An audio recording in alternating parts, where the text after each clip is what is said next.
ನೋಡ್ತಾ ಇರಿ ಸರ್, ನಾನು ಹೆಂಗ್ ಆಕ್ಟ್ ಮಾಡ್ತೀನಿ ಅಂತ ಗಾಂಧಿನಗರ್ ಲೀರಾ ಬರೋರು ಎಲ್ಲರೂ ಕಳೆದ ಹೊಡ್ಬೇಕು ಸರ್. ಇವ್ರು ಚೆನ್ನಾಗಿ ಆಕ್ಟ್ ಮಾಡ್ತಾರೆ ಸರ್.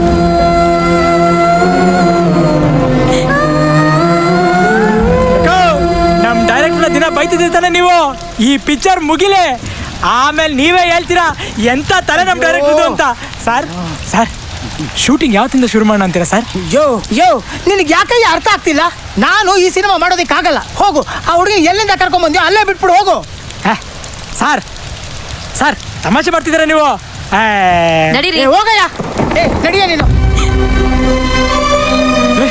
ಸರ್ ಸರ್ ಬಿಡಿ ಸರ್, ಹೋಗಿ ಹೋಗಿ ಅವ್ರಿಗೆ ಎದುರ್ಕಂತಿದ್ರಲ್ಲ ಸರ್. ಸರ್ ನಿಮಗೆ ಏನಾಗಲ್ಲ ಸರ್, ನಾನಿದ್ದೀನಿ ಸರ್. ಸರ್ ಪಾರು ಕರ್ಕೊಂಬರ್ಬೇಕಾರೆ ಎಷ್ಟು ಜನ ಆಟ ಬಂದ್ರು ಗೊತ್ತಾ ಸರ್? ಏನು ಪ್ರಾಬ್ಲಮ್ ಆಗ್ತಾರೆ ಕರ್ಕೊಂಬಂದಿದ್ದೀನಿ ಸರ್. ಬೇಕಾದ್ರೆ ನೀವೇ ಕೇಳಿ ಸರ್, ಕೇಳಿ ಸರ್. ಪಾರು ಪಾರು ನಿನ್ನ ಕರ್ಕೊಂಬರ್ಬೇಕಂತ ನಿನ್ಗೆ ಏನಾದರೂ ತೊಂದರೆ ಆಯ್ತಾ ಪಾರು? ಇಲ್ಲ ತಾನೆ, ನನ್ನ ಬಗ್ಗೆ ಹೇಳ್ಬಾರು, ಅವ್ರಿಗೆ ಹೇಳ್ಬಾರು ಸರ್.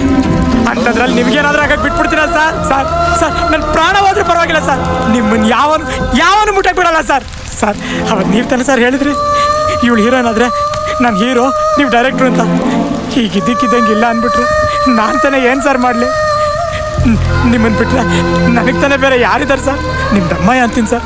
ಸರ್ ಹಾಗಲ್ಲ ಅಂತ ಮಾತ್ರ ಹೇಳ್ಬೇಡಿ ಸರ್. ಸರ್ ಸರ್ ಗೊತ್ತಿಲ್ಲ, ಅದು ತಪ್ಪಾಗ್ಬಿಟ್ಟಿದ್ದೀರಾ ಸರ್? ಬೇಕಾದ್ರೆ ಒಂದು ಎರಡೇ ಹೊಡೆದ್ಬಿಡಿ ಸರ್. ಮುತ್ತು ರಾಜ್ ಪೋಲಿ ಪಿಕ್ಚರ್ ಹೀರೋ ಅಂತ ಪೋಲಿ ಪಿಕ್ಚರ್ ಹೀರೋ ಅಂತ ಸಿಕ್ತವ್ರಿಗೆಲ್ಲ ಹೇಳ್ಕೊಂಡ್ಬಂದ್ಬಿಟ್ಟಿದ್ದೀನಿ ಸರ್. ಯಾಕಂದ್ರೆ ನಿಮ್ಮೇಲಿಟ್ರು ನಂಬಿಕೆ ಅಂತ ಸರ್. ನಮ್ಮ ಅಪ್ಪ ಅವ್ನು ನೋಡಿ ಎಷ್ಟೋ ವರ್ಷ ಆಗೋಯ್ತು ಸರ್. ನಮ್ಮ ಅವನಿಗೆ ನನ್ನ ಕಂಡ್ರೆ ಪ್ರಾಣ ಸರ್.